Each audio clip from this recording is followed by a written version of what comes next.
Welcome back. ಶರಣ ಜೇಡರ ದಾಸಿಮಯ್ಯನವರ ವಚನಗಳು ಕೇವಲ ಆಧ್ಯಾತ್ಮಿಕ ತತ್ವವನ್ನಷ್ಟೇ ಹೇಳೋದಿಲ್ಲ. ಅವುಗಳಲ್ಲಿ ಸಾಮಾಜಿಕ ಚಿಂತನೆ, ಸಮಾನತೆ ಮತ್ತು ಮಾನವೀಯ ಮೌಲ್ಯಗಳು ಬಹಳ ಸ್ಪಷ್ಟವಾಗಿ ಕಾಣ್ತಾವು. ಜೇಡರ ದಾಸಿಮಯ್ಯನವರ ಸಾಮಾಜಿಕ ಸಮಾನತೆಯ ಚಿಂತನೆಗಳನ್ನು ಹೊಂದಿರುವಂಥ 6 ವಚನಗಳನ್ನು ನೋಡೋಣ. ವಚನ 1, ಮೊದಲಿಗೆ ಸಮಾಜದಲ್ಲಿ ಸಮಾನತೆಯನ್ನು ಸಾರುವಂತಹ ವಚನವನ್ನು ನೋಡೋಣ.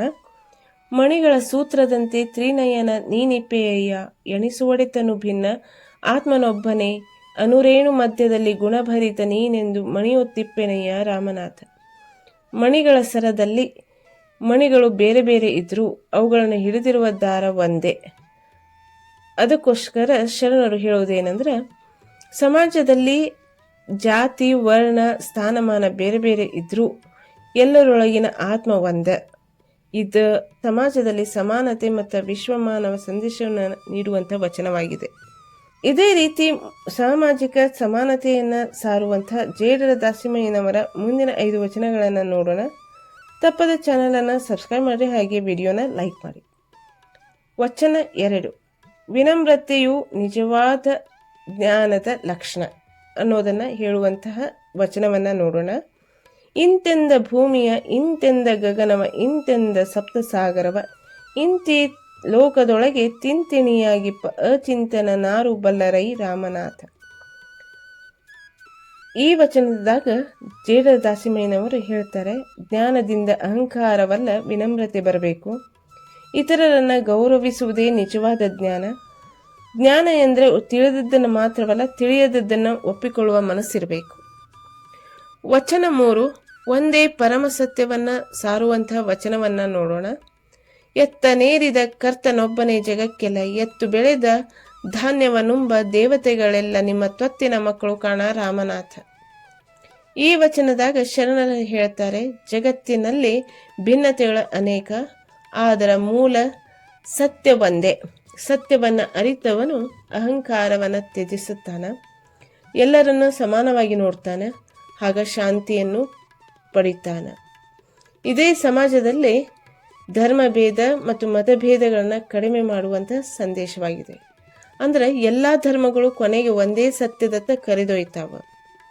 ವಚನ 4, ಕಾರ್ಯಶೀಲತೆಯ ಮಹತ್ವವನ್ನು ಸಾರುವಂತಹ ವಚನವನ್ನು ನೋಡೋಣ.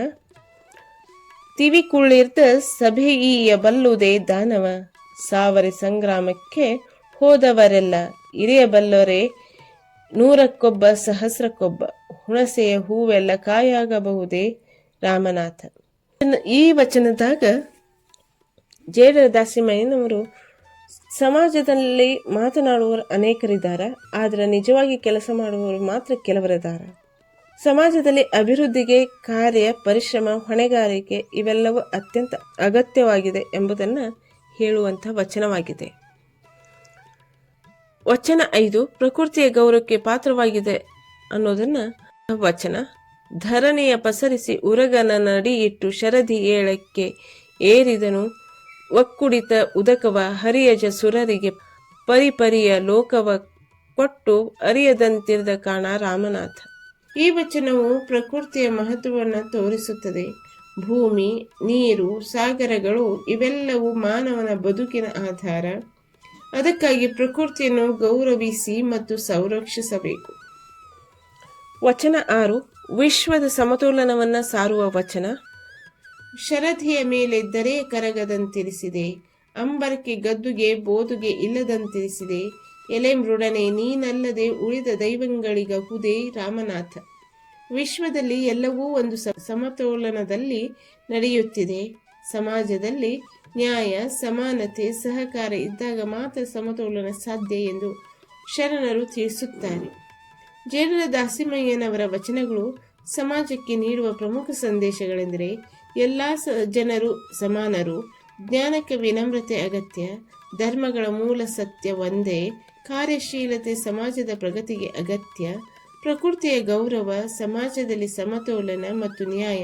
ಈ ಕಾರಣದಿಂದಲೇ ದಾಸಿಮಯ್ಯನವರು ವಚನಗಳು ಸಾಮಾಜಿಕ ಜಾಗೃತಿ ಮತ್ತು ಮಾನವೀಯ ಮೌಲ್ಯಗಳ ಪಾಠವಾಗಿವೆ.